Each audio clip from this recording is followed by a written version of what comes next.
The live TV, सच सबसे आगे।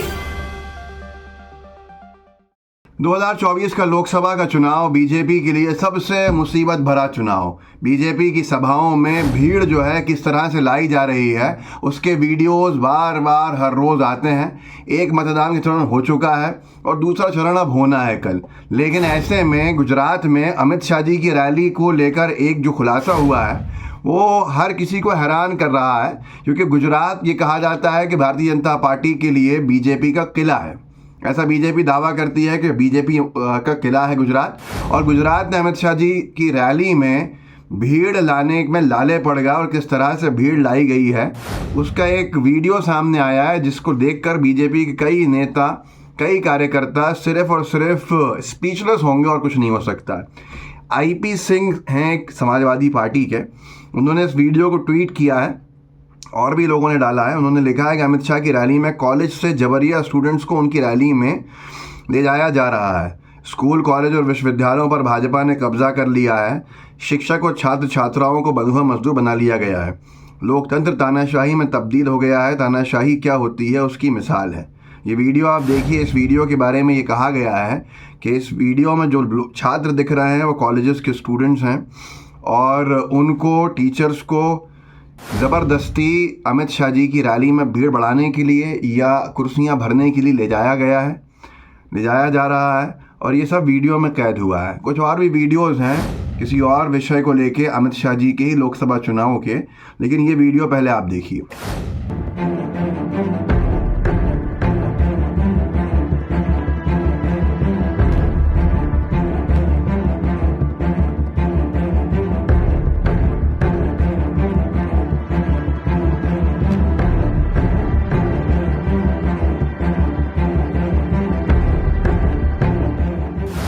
तो ये हाल है, आपने जो देखा, जिस तरह से लोगों को ले जाया जा रहा है ज़ोर ज़बरदस्ती के साथ। स्कूल कॉलेजेस के बच्चे पढ़ाई करने के लिए जाते हैं, ना कि किसी की रैलीज़ को अटेंड करने।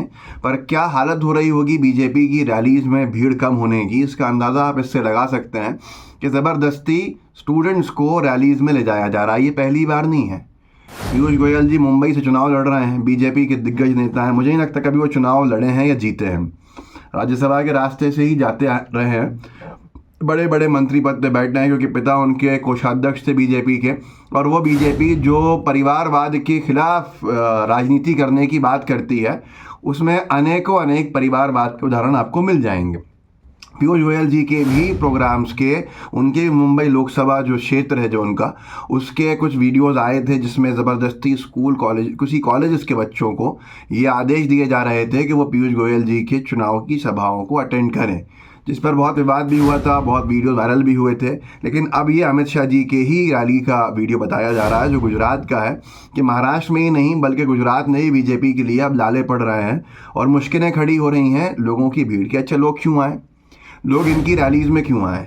लोग ये सुनने आए हैं कि सांप्रदायिकता की बातें, लोग ये सुनने आए कि कांग्रेस पार्टी अगर सत्ता में आ गई तो बीजेपी के हिसाब से वो महिलाओं के मंगलसूत्र छीन के दूसरों को दे देगी। ये सारी बिलो द बेल्ट बातें सुनने के लिए तो लोग नहीं आ सकते। लोगों को सुनना है विज़न क्या है। लोगों को सुनना है कि अगर आप 10 साल में जॉब्स नहीं दे पाए तो अगले 5 साल कैसे जॉब्स देंगे। लोगों को सुनना है कि अगर आप बदहाल इकोनॉमी को उठा नहीं पाए 10 साल में तो अगले 5 साल में कैसे उठा पाएंगे। लोगों को ये सुनना है और जानना है कि सुरक्षित कैसे लोगों को और करेंगे और सुरक्षा कैसे बढ़ाएंगे। लोगों को ये सुनना है कि चाइना को आप कैसे जवाब देने वाले हैं। लेकिन इनके पास जवाब मवाब कुछ नहीं है। इनके पास सिर्फ और सिर्फ भाजपाइयों के पास नफरतबाजी है, नफरतबाजी से भरे भाषण हैं, झूठे आरोप लगाना है, कांग्रेस के मैनिफेस्टो की में जो बातें हैं उसको तोड़ मरोड़ के पेश करना है, झूठ बोलना है, सांप्रदायिकता की आग लगा के अपने चुनाव को जीत के सत्ता में वापसी करने की चाहत जो है उसमें सुनने के लिए कोई नहीं आना चाहता। और ये कोई नई बात नहीं है। इससे पहले भी एक बीजेपी की रैली कुछ महीने पहले की थी। लोग आना नहीं चाह रहे हैं पहले से, लेकिन कैसे कोचिंग क्लासेस को ज़बरदस्ती कोटा में कोचिंग सेंटर में से सब बच्चों को निकाल के और उनको बीजेपी के पट्टे पहनाकर बीजेपी की रैली में ले जाया गया था। मैं आपको एक बार फिर से वो वीडियो याद दिला देता हूँ, देख लीजिए।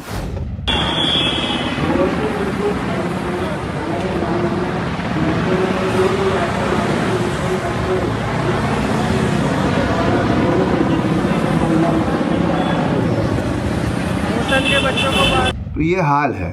एक तरफ तो रैलीज़ में लोग नदारद हैं, बहुत सी जगह पे तो पैसे लेकर भी लोगों को लाया गया। इसका खुलासा उन लोगों ने तब किया जब उनको पैसे नहीं मिले। ऐसे वीडियोस भी आपको बहुत सारे मिल जाएंगे। दूसरी तरफ ये चुनाव चाहते ही नहीं है। चुनाव में क्या किया सूरत में वो आपने देखा। कांग्रेस के प्रत्याशी का नामांकन खारिज हुआ, जो दूसरे प्रत्याशी रखे गए थे उनका भी नामांकन खारिज हुआ। 18 प्रत्याशियों के पर्चे वापस करा लिए और बीजेपी के प्रत्याशी को विजयी घोषित भी कर दिया। सर्टिफिकेट दे दिया मेंबर ऑफ पार्लियामेंट बनने का, निर्विरोध जीतने का और पार्लियामेंट पहुंचने का। और अब एक व्यक्ति का वीडियो वायरल हो रहा है बहुत तेज़ी के साथ, जो प्रत्याशी है, जिसने ये कहा है कि वो खुद प्रत्याशी है गांधीनगर लोकसभा से, जहां तक मेरी जानकारी है अमित शाह जी की लोकसभा है, और कैसे इस चुनाव से उनको पर्चा वापस लेने के लिए दबाव बनाया गया है कि उनकी जान को खतरा हो गया। और उन्होंने सामने आके कैमरे पे क्या बयान दिया, सुनिए। मैं गुजरात के गांधीनगर लोकसभा से नामांकन किया था अखिल भारतीय परिवार पार्टी से। मुझसे जबरदस्ती फॉर्म वापस दिलवाया जा रहा है, मुझे हाईजैक कर लिया गया है। अमित शाह साहब के लोगों ने मुझे हाईजैक कर लिया है। हो सकता है हमारी मौत भी हो जाए, मुझे मार भी दिया जाए, कुछ भी हो सकता है हमारे साथ। मैं देशवासियों से अपील करता हूं, इस देश को बचा लो। ये देश खतरे में है, ये देश खतरे में है। देश के लोगों से अपील कर रहा हूं, देश को बचा लो। तो इन्होंने साफ तौर के ऊपर इसमें जो आरोप लगाए हैं बहुत गंभीर हैं, और चेहरे से भी साफ तौर पे दिख रहा है कि ये व्यक्ति झूठ नहीं बोल रहा है। इस वीडियो को आगे बढ़ाइएगा, लोगों को बताइएगा कि धरातल पे क्या हाल है, कि सभाओं में लोग ज़बरदस्ती लाए जा रहे हैं, खुशी से स्वेच्छा से कोई आने को तैयार नहीं है। व्हाट्सएप ग्रुप्स होंगे, उनमें शेयर ज़रूर कीजिएगा। सोशल मीडिया के जितने प्लेटफॉर्म्स हैं वहाँ ज़रूर साझा कीजिएगा। जय हिंद, जय भारत। द लाइव टीवी, सच सबसे आगे।